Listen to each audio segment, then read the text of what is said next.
For a figure shown choose the correct option. कह रहा है करेक्ट ऑप्शन चूज करो after the system is release from the rest, और इस system को रेस्ट से रिलीज कर दिया जाए तो जी की वैल्यू इतना लेना है। चलो इसका हम फ्री बॉडी डायग्राम पहले बनाएंगे और फ्री बॉडी डायग्राम से ही समझ में आएगा आपको ये सारी चीज़ें कि यहाँ पर क्या हो रहा है। एक यहाँ पर पुली है और ये पुली कुछ इस तरीके से एक बॉडी को यहाँ पर सस्पेंड कर रखी है और ये बॉडी है, ये बॉडी है और जो कि कितना है 4 किलोग्राम की है, ये 4 किलोग्राम का है ये।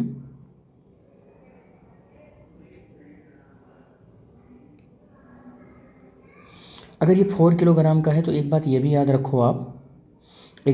रखो कि इधर जो लगने वाला इसका वेट है W1 ये 4G के बराबर होगा और इधर इसका टेंशन T के बराबर होगा। और इधर से एक स्ट्रिंग ऐसे आई हुई है और एक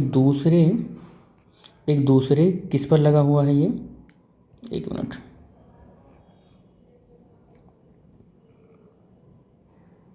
ये ऐसे स्ट्रिंग आई हुई है ऐसे और यहाँ पर ऐसे लगा हुआ है, ये ऐसे लगा हुआ है, यहाँ पर ऐसे बंधा हुआ है। तो जो टेंशन कंटिन्यूअस स्ट्रिंग है तो जो टेंशन इसमें है वही टेंशन इसमें भी है, वही टेंशन यहाँ पर भी है। और इसके यहाँ एक्सेल से बंधा हुआ है एक बॉडी और उस बॉडी का मास कितना है 2 किलोग्राम है। कितने का है 2 किलोग्राम है। तो इधर क्या लगा हुआ है, इधर लगा हुआ है W = 2G लगा हुआ है। ठीक है, अब फ्री बॉडी डायग्राम से यहाँ पर जितना भी फोर्स बन रहा है वो लगा लो। ये T है तो ये भी T है, ये भी T है, लेकिन याद रखना कि यहाँ पर जो T है ना ये T नहीं होगा, ये T1 कर लो या T डैश कर लो और ये T डैश इन दोनों T के बराबर होगा, इन दोनों T के बराबर होगा। एक बात और बता दूं आपको कि अगर आपने इसका एक्सेलरेशन लिया है तो इसका एक्सेलरेशन डाउनवर्ड डायरेक्शन में होगा और ये A है तो इसका एक्सेलरेशन अपवर्ड डायरेक्शन में होगा, लेकिन इसका एक्सेलरेशन A/2 होगा। इसके जस्ट हाफ का एक्सेलरेशन होता है ये अपवर्ड डायरेक्शन में होगा।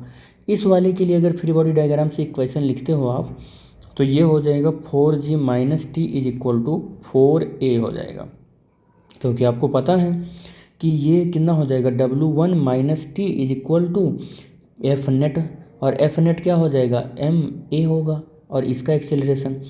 अगर इस बॉडी के लिए यहाँ पर अगर हम इसके लिए इक्वेशन लिखें, इस बॉडी के लिए अगर इक्वेशन लिखें तो इस बॉडी के लिए क्या इक्वेशन लिखेंगे, इसके लिए हम लिखेंगे इस वाली बॉडी के लिए यहाँ पर इक्वेशन लिख रहे हैं तो ये ऊपर जा रहा है यानी कि T डैश स्ट्रॉन्ग है और W2 = F नेट हो जाएगा इसके लिए। तो इसके लिए क्या हो जाएगा T डैश की जगह पर हमें 2T लिखना पड़ेगा, क्या लिखना पड़ेगा 2T, और W2 की जगह पर 2G लिखना पड़ेगा। F नेट की जगह पर M लिखना पड़ेगा जो कि 2 किलोग्राम है और एक्सीलरेशन A ना होकर A/2 है। एक्सीलरेशन भी ध्यान देना होगा आपको, A ना होकर क्या है A/2 है। और यहाँ से 2T - 2G = एक्सीलरेशन कितना हो जाएगा A हो जाएगा और T - G = कितना हो जाएगा, यहाँ से T - G = हो जाएगा A/2। तो इसको मान लो आप इक्वेशन नंबर 2, इसको क्या मान लो इक्वेशन नंबर 2 और इसको मान लो आप इक्वेशन नंबर 1। ठीक है, इक्वेशन नंबर 1 और 2 से देखो, सॉल्व करो इसको फ्रॉम इक्वेशन 1 एंड 2 से। तो अब आप T - G लिख लो और ऐड कर दो किसको 4G - T को ऐड कर दो, यानी A/2 + 4A ऐड कर दिया दोनों इक्वेशन को। तो ओपन करो ब्रैकेट, T - G हो जाएगा प्लस 4G हो जाएगा और -T हो जाएगा और ये कितना हो जाएगा A + 8A हो जाएगा और /2 हो जाएगा ये। ठीक है, यही हो जाएगा ये यहाँ से। तो T से T यहाँ कैंसिल हो जाएगा और 4G में से एक G जाएगा तो ये 3G हो जाएगा और ये 9A/2 हो जाएगा और A = कितना हो जाएगा 6G/ कितना हो जाएगा, ये थोड़ा सा ऐसे लिख लो 3G × 2/9 हो जाएगा, ये /9 हो जाएगा और 3 से ये कैंसिल हो जाएगा और A = कितना हो जाएगा 2G/3 हो जाएगा। इसका एक्सेलरेशन आ गया। और पूछ क्या रहा है ये देख लो ध्यान से। अच्छा, इसको G की वैल्यू भी रख लो 2 × 10/3 तो ये कितना हो जाएगा 20/3। एक्सेलरेशन कितना आ गया 20/3 मीटर/सेकंड², ये एक्सेलरेशन आ गया। टेंशन अगर आपको कैलकुलेट करना हो तो क्या करोगे, यहीं पर रख दो इक्वेशन में वैल्यू रख दो। तो T - G हो जाएगा और = A/2 है और टी माइनस जी, ए की वैल्यू अभी कैलकुलेट किया 20/3 और बाई 2 पहले से ही है यहाँ पर।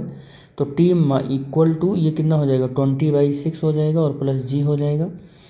टी इज इक्वल टू 20/6 और जी की वैल्यू रख दो 10। टी इज इक्वल टू 20 अच्छा यहाँ से एलसीएम ले लोगे तो ये 60 हो जाएगा और बाई ये 6 हो जाएगा और 80/6 हो जाएगा। सॉल्व करोगे तो ये कितना हो जाएगा, ये सॉल्व करोगे तो टी इज इक्वल टू 40/3 आ जाएगा और ये न्यूटन हो जाएगा। कितना हो जाएगा, ये न्यूटन हो जाएगा, ये न्यूटन हो जाएगा।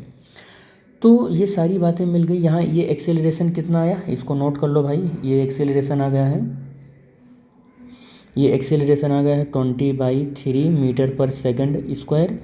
ये एक्सेलरेशन a/2 है 20 यानी कि 10/3 मीटर पर सेकंड स्क्वायर आ गया है।